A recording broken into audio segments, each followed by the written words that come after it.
up, guys? Dad Dash here. So I'm coming to you today with just a quick video, quick update on some things that I want to talk to you guys about and let you know how things are going, because this week was supposed to be hell week, right? This was supposed to be the week that I was going to be doing Earn by Time all week long, and I'm going to give you an update on that process. So inspired by watching a few of you out there, I won't name anybody specifically, I rethought the entire process of Earn by Time.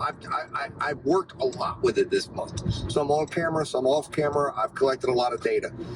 And essentially, I came to my breaking point with Earn by Time and my conclusions about Earn by Time on Monday, right? I was getting started. I'm like, I'm not doing it. Furthermore, I realized I'm not, I took a look at the landscape. I'm at 17%. I went back, I crunched numbers, and I had to make the decision, as I told you I would. Would I continue Top Dasher? Is Top Dasher going to be a part? And I don't believe Top Dasher is worth it, in my opinion. Not in my area, not with the amount of miles that I have to travel, looking back at my numbers.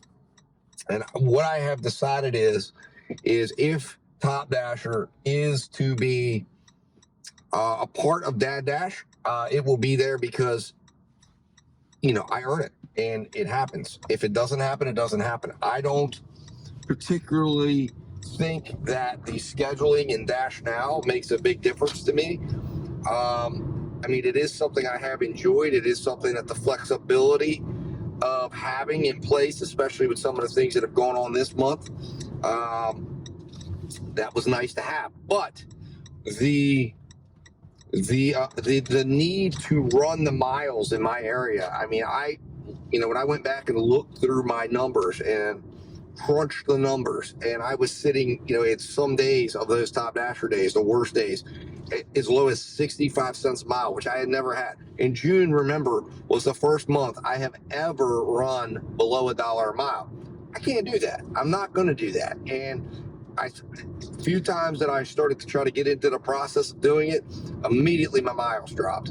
And with Spark now on board and everything like that, I'm not going to sit here and take the pay cut that I would take. When I did my big push at the end of last month, which I knew I needed to do because I was going to be on a cruise ship, I was going to be out in the ocean, I wasn't going to be in any way able to schedule.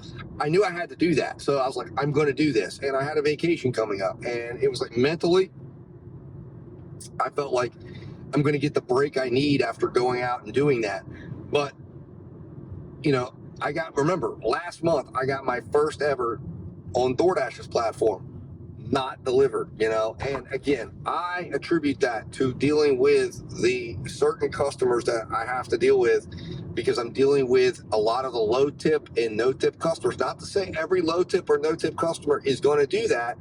I'm just saying, when we're dealing with percentages and averages, and at the end of the day, that is always going to be true. So when you start to delve into a higher percentage of a certain type of customer or order or whatever, you're going to open yourself up to more and more and more of these situations. Now, you can prepare for them. You can do what I did and have body cam footage and all of that stuff. But the thing is like, if you're taking a loss and the only benefit to me is to schedule now, and I have a very good scheduling process, and then it's not, to me, worth it when I look at the overall terrain. So the Diamonds and Top Dasher, I'm announcing today, it's officially going to end. Officially has ended. It's not going to end. It has ended. And I'm no longer pursuing that as a method of work. If my area begins to allow me to have a 70% acceptance rate, because the quality of orders is such that it will allow me to, and I've seen other creators out there who've said, hey, I'm not doing it. I'm not going out here and accepting every order. The orders I'm accepting are allowing me to do that, and allowing me to be at 70% and then enjoy the benefits of Top Dasher. If that's the case, and I'm able to do that for myself, I will happily accept it. But I am not going to pursue it Maybe next year for vacation again, we'll do it again. But as of right now, I will be focusing my focus strategy going forward will be multi-apping.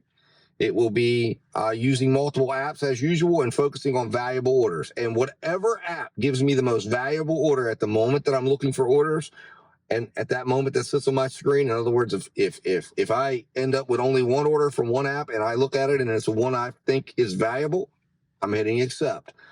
And that's the way it's going to work.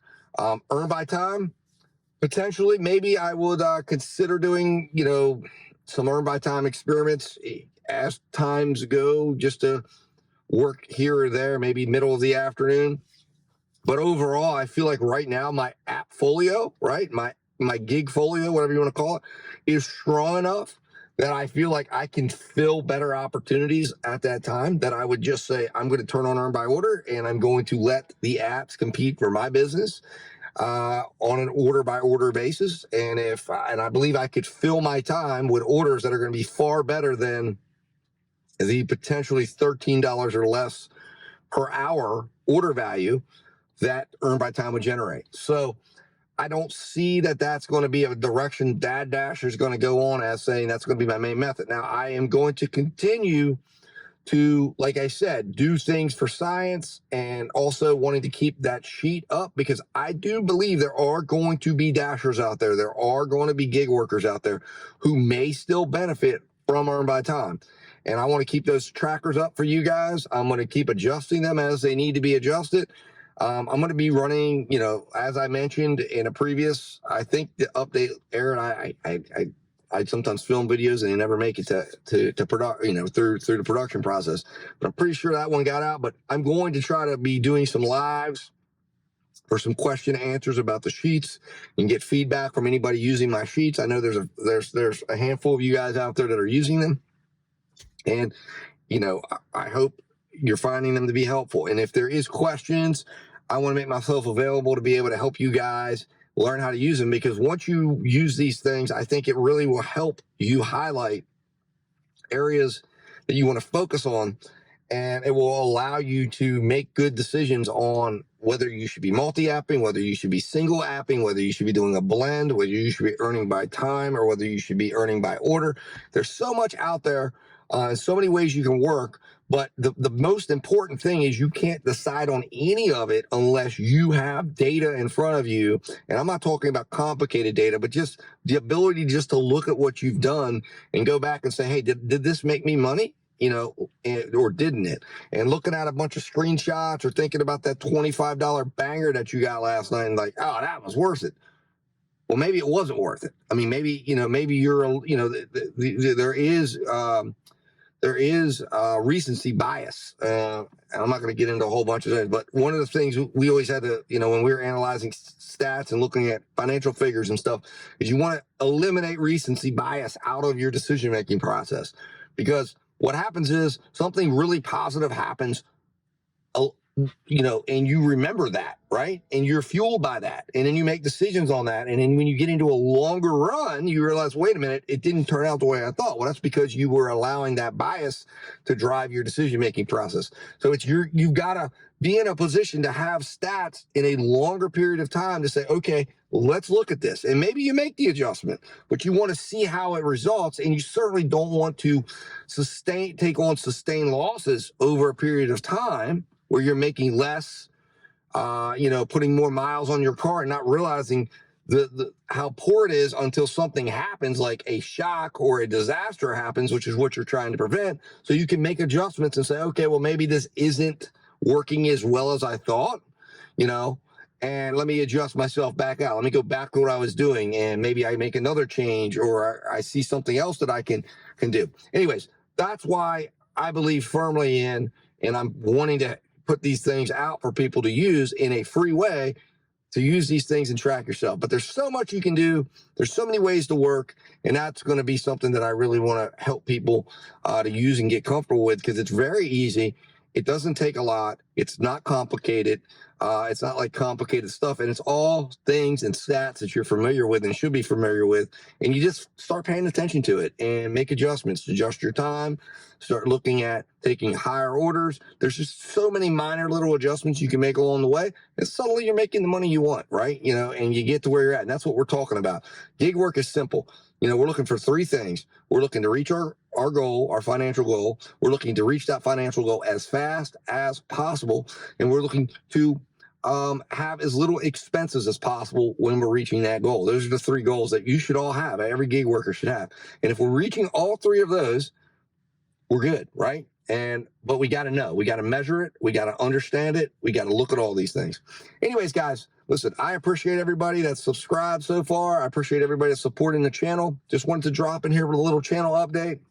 I've got a ride along that I'm going to be putting out that has my largest DoorDash order that I've ever done. I'm working on it. It's in production. And I'm wanting to, I just haven't had time to finish it off and polish it off, but it's going to be out this weekend. And, like I said, and then I'll be out and maybe try to do a live something this weekend because I'm going to be out working a good bit this weekend because this week has been a very busy personal week. I've had a lot going on. I've had a lot of things going on. Tonight going to a concert, and it's part of basically the last fun thing we're going to be doing this summer. All the fun events and things are going to be behind us, but we're going to be going, my wife and I will be going to enjoy that. And then tomorrow, going to get back on the road, making some money and getting this thing rolling again. And getting going. So anyways, guys, if you're out there, stay positive. Make sure you're profitable, make sure you're paying attention to your numbers.